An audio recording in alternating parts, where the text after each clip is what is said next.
Hello बच्चों, let us understand the solution for this question. Question says that a block of ice with mass m falls into a lake.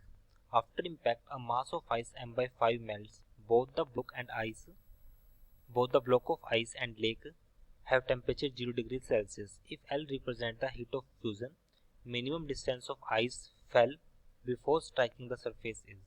So question में हमें given है एक block है ice का जिसका मास m है, किसी लेक में गिरता है। तो यहाँ पे सपोज करता हूँ मैं, मेरे पास ये ब्लॉक है आइस का, ये आइस का ब्लॉक है और नीचे हमारे पास लेक है, ये हमारे पास लेक है। और लेक और अगर मैं इसके डिस्टेंस की बात करूँ क्वेश्चन के अकॉर्डिंग, लेक और इसके बीच का जो डिस्टेंस है हमारे पास, उसको मैंने सपोज किया वो h के इक्वल है। सपोज वो h के इक्वल है।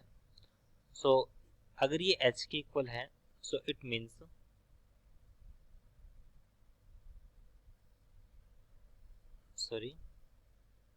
तो इस पॉइंट पे इसका जो वेट होगा इसका वो वर्टिकली डाउनवर्ड mg होगा। सो अगर हम यहाँ पे कंसेप्ट की बात करें तो यहाँ पे हमारे पास कंसेप्ट मीन्स एनर्जी कंजर्वेशन हमें अप्लाई करना पड़ेगा।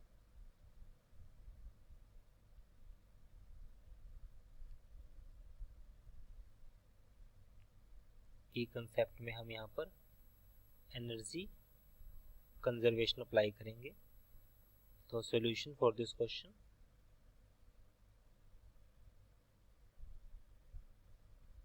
नाउ अगर मैं हाईएस्ट पॉइंट पे बात करूं, हाईएस्ट पॉइंट पे पोटेंशियल एनर्जी क्या होगी बॉडी की,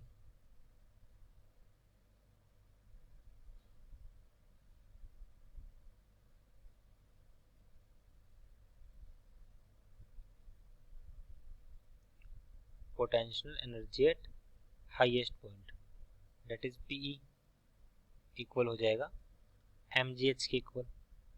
m हमारे पास मास है, g acceleration due to gravity, h हमारे पास हाइट के इक्वल है।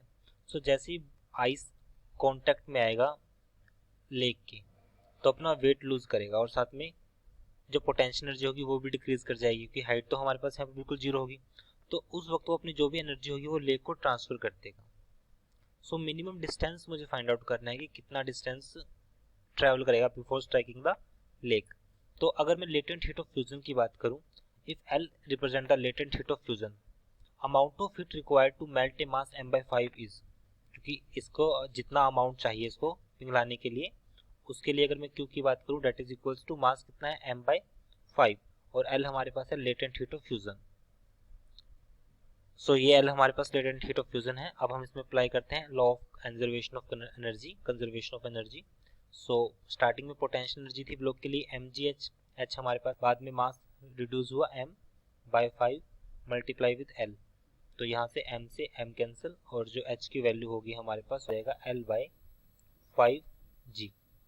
तो हाइट हमारे पास आएगी h by 5g, L by 5g, hence option A is right. I hope you understood this explanation. Thank you.